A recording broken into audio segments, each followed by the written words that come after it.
पहला है, जब जीव माँ के गर्भ में होता है उसको सारी बातें याद आ जाती हैं, आगे पीछे की सब बात स्मरण हो जाती है। भगवान को याद करता है कि हे प्रभु, एक बार इस नरक के घोर कुंड से बाहर निकाल दे, मैं सारी उम्र तेरा भजन करूँगा।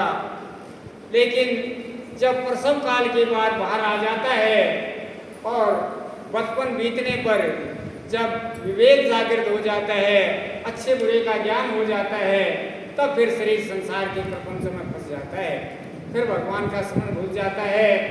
दूसरा स्थान है, जब जीव सब यात्रा के साथ जाता है शमशान भूमि में, जाते समय भगवान का स्मरण होता है, मन इतना शुद्ध हो जाता है, मन में एक ही बात आती है कि क्या हम लेकर के आए हैं, क्या हम लेकर के जाना है।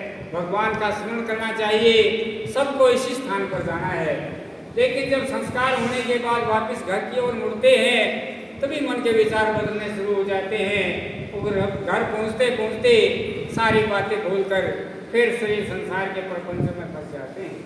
सत्संग प्रेमियों, तीसरा स्थान है सत्संग। जब हम सत्संग में बैठते हैं, भगवान की याद आती है, हर अच्छे बुरे का ज्ञान होता है, हमें क्या करना चाहिए, क्या नहीं करना चाहिए, हमें भगवान का नित्य स्मरण करना चाहिए, क्योंकि भगवान का भजन, भगवान ही एक कल्याण के करने वाले हैं, भगवान ही मुक्ति देने वाले हैं। भगवान का भजन, संतों की संगति हमें अवश्य करनी चाहिए। लेकिन जिस जीव को सत्संग में बैठने के बाद भी कुछ जीवन में परिवर्तन नहीं आया, एक कान से सुना दूसरे से निकाल दिया, उसका जीवन भी व्यर्थ ही होता है। कि सत्संग से बाहर जाने के बाद फिर वही शरीर संसार के प्रपंच में फंस जाना, ये भी अच्छा काम नहीं होता। सत्संग प्रेमियों, सत्संग में बैठते हैं तो सत्संग की बात, भगवान का स्मरण हमेशा याद रखना चाहिए। सत्संग प्रेमियों, दो बातों को याद रख, जैसा वे कल्याण, आने वाली मौत और दूसरे श्री भगवान। कल्याण चाहने वाले जीव को दो बात हमेशा याद रखनी चाहिए, पहली मौत और दूसरा भगवान का स्मरण। मौत का कोई भरोसा नहीं, कब आ जाए। श्वास श्वास में नाम जप, वृथा श्वास ना खोए, न जाने श्वास को आवत होए ना होए। हम श्वास लेते हैं, बाहर भीतर आता जाता है, बाहर आने के बाद कोई भरोसा नहीं होता ये श्वास जो है अंदर जाए या ना जाए। इसलिए हमें भगवान का स्मरण करना चाहिए। कई सोचते हैं कि कल से शुरू करेंगे, कल करना सो आज कर, आज करना सो अब, प्रलय पल में प्रलय होएगी, बहुरी करेगा कल। जो काम हमें कल करना उसको आज करना चाहिए, उसको शुरू कर ही देना चाहिए। हमें अपने जीवन में कुछ नियम भी बनाने चाहिए। जैसे हम यदि पढ़े लिखे हैं तो हमें कुछ जो है अपने अमूल्य जीवन के समय में कुछ समय निकाल करके, क्योंकि ये मनुष्य जीवन किस लिए मिला है, इसको सार्थक करना चाहिए। हमें जो धार्मिक पवित्र ग्रंथ हैं, गीता, भागवत, रामायण, भक्तमाल आदि जो पवित्र ग्रंथ हैं, उनका थोड़ा बहुत अध्ययन करना चाहिए। यदि हम पढ़े लिखे नहीं हैं, हमारे घर में जो पढ़ा लिखा हो वो पढ़ के सुना दे और हमें जरूर उनको सुनना चाहिए। श्रवण करना भी एक भक्ति है।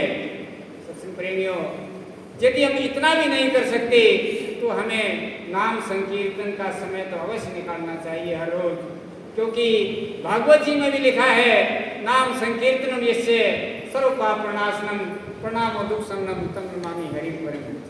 कि हर रोज यदि हम भगवान का स्मरण करते हैं, नाम संकीर्तन करते हैं, सारे पाप नष्ट हो जाते हैं। कलियुग केवल नाम आधारा, जपत जपत हो भव सागर पारा। हम भगवान का स्मरण करते करते इस कलियुग में केवल नाम ही एक आधार है, और इसको शरीर संसार की इस भवसागर की नैया से पार होने का एक साधन भगवान का नाम है। हमें भगवान, भवसागर क्या है कि बार बार जन्म लेना, बार बार मरना, पुनरपि जन्मम पुनरपि मरणम पुनरपि जन्नी जठरे शयनम। बार बार जन्म लेना, बार बार मरना, बार बार माँ के गर्भ में जाना, यही भवसागर है। इससे पार होना, इससे मुक्ति प्राप्त करना, भगवान के चरणों की प्राप्ति तभी होती है जब हम भगवान का स्मरण करते हैं। भगवान कितने दयालु हैं कि भगवान स्मरण से ही प्रसन्न हो जाते हैं। सत्संग प्रेमियों, हम कुछ भी करते हैं, हम हर जीव को अपनी प्रशंसा प्यारी होती है। प्रशंसा सभी चाहते हैं, भगवान को भी प्रशंसा प्रिय होती है। भगवान की हम स्तुति करते हैं, ये भगवान की प्रशंसा ही है। हमें किसी की निंदा नहीं करनी चाहिए, चुगली नहीं करनी चाहिए, क्योंकि हम यदि किसी की निंदा करते हैं हमारे पुण्य नष्ट हो जाते हैं। जिसकी निंदा की जाती है उसके पाप नष्ट हो जाते हैं। निंदा कहा है, निंदक नीरे राखिए, आंगन कुटी छपाए, बिन पानी बिन साबुन के निर्मल करे स्वभाव। कि हमें किसी की निंदा नहीं करनी चाहिए, जितनी हो प्रशंसा करनी चाहिए। एक हरपाल नाम का एक ब्राह्मण था, बड़ा गरीब था, घर में कुछ बहुत ही ज़्यादा गरीबी थी। उसके गुरुजी ने एक मंत्र दे दिया कि भाई कहीं भी जा, एक बात का ध्यान रखना, किसी की निंदा नहीं करनी, प्रशंसा ही करनी। चाहे कोई निंदा के योग्य भी हो, उसकी भी निंदा नहीं करनी है, उसकी भी प्रशंसा करनी जितनी हो सके। हरपाल एक राजा के राज्य में चला गया। राजा से कहा कि महाराज मैं गरीब ब्राह्मण हूँ, मुझे किसी काम पर रख लो, मेरा घर चल जाएगा, गुजारा हो जाएगा। राजा ने कहा भाई क्या कर सकता है? उसने कहा कि जो और कोई नहीं कर सकेगा वो काम मैं करूँगा। तब राजा ने उसको रख लिया, काम बड़े लगन से करता।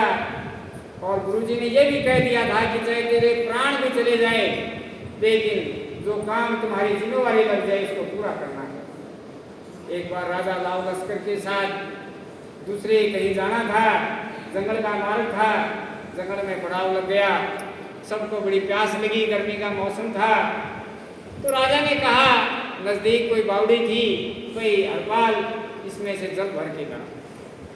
अब किसी ने कहा, पता लगा कि उस जल में, उस बावड़ी में एक प्रेत रहता है, उस जवान जल लेने के लिए जाता उसको मार देता है। तब हरपाल को ये बात बताई, हरपाल ने ध्यान से नहीं सुनी।